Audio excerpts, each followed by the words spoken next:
Capital Views is sponsored by Northrim Bank, Alaska Oil and Gas Association, ConocoPhillips, and Linden.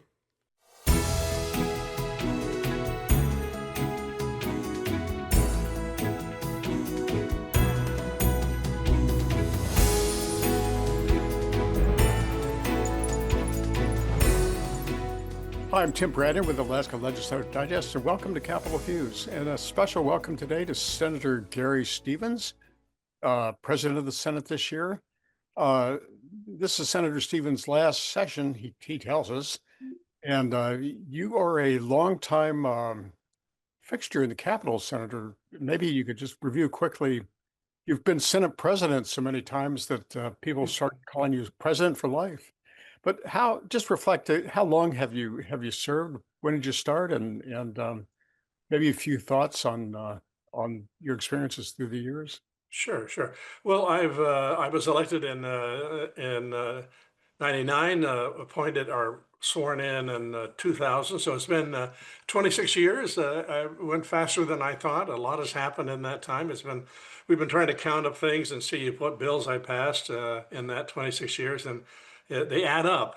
So almost 50 bills, and actually another 40 some that committees I've chaired that passed bills. So I think, to the bigger picture, Tim, I appreciate the question. I think what I have learned, 8 years as Senate President, longest serving Senate President in the history of Alaska. I think the next person would be 4 years. So that's something I'm very, very proud of. And all of those years have been a bipartisan organization in the Senate, Democrats and Republicans. I'm comfortable with that, and that's really worked well. I think it's really helped the organization. It's helped things along. I think the one thing that I would say that is really crucial, Tim, is to honor the institution. I think that is absolutely crucial. I know a lot of people have bad things to say about the legislature, and often we're not respected, but I think it's a wonderful thing to get involved in, and I hope more people do that. It's a learning factory down here, and I just have appreciated every moment of it, but I am counting the days and looking forward to ending at the end of December here. And this would, I'm sure your family would be happy to have you home for a while, not have to be in Juneau every spring. Well, maybe actually, since our youngest daughter got out of high school and on to her career, my wife has been able to come to Juneau with me. So that's really important. It's hard to get back home in Kodiak. It takes a couple flights and about 8 hours. So it always seems to. So yeah, once you're here, for many of us, you're here until the end of session. Yeah, and maybe there have been a lot of interesting times you've seen. You've seen the collapse of oil prices, maybe a couple of them, very difficult budget periods.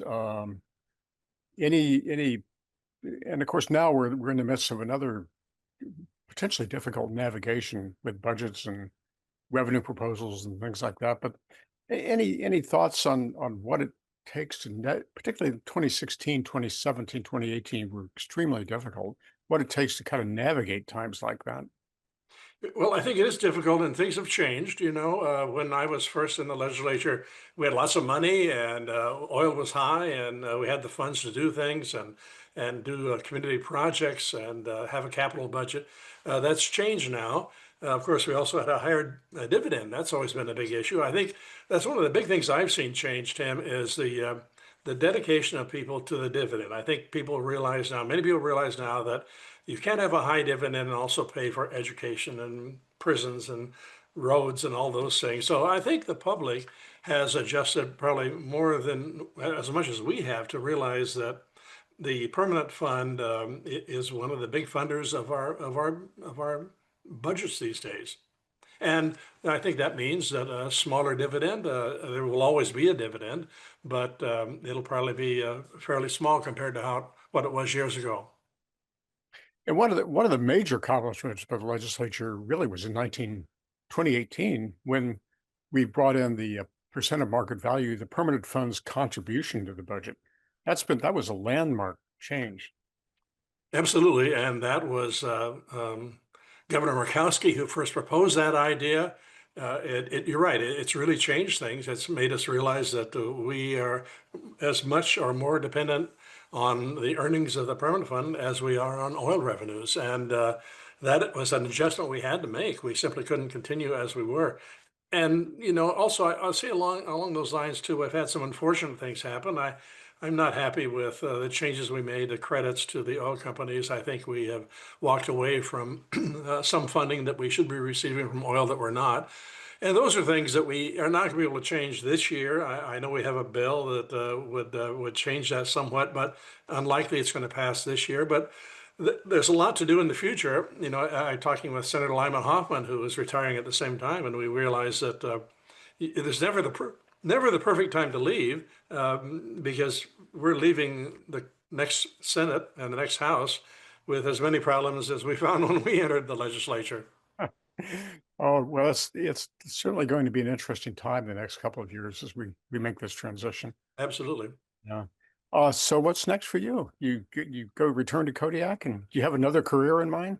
No, I think I retired from the university, and before came to the legislature, and I would like to go back and teach a class occasionally. I've missed being with students, so I think I'll teach a class once in a while.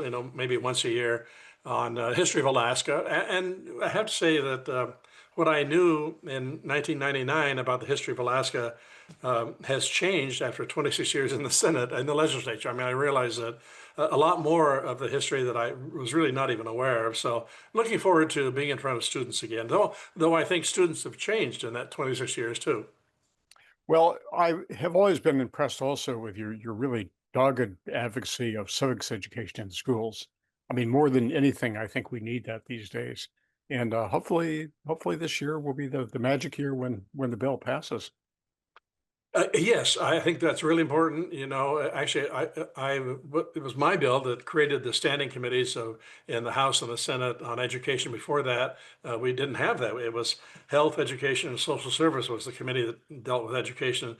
That really has opened up a lot of response from the communities, from school boards, from the School Boards Association. So that has been a big advantage. That's one of the best bills I got passed was a standing committees on education, I think. Well, Senator, thanks very much for joining us, and our best wishes for a smooth ending to the legislative session, Thanks, and Ted. and a new Great, career for you, teaching great to again. see you. Thanks so much. Thank you.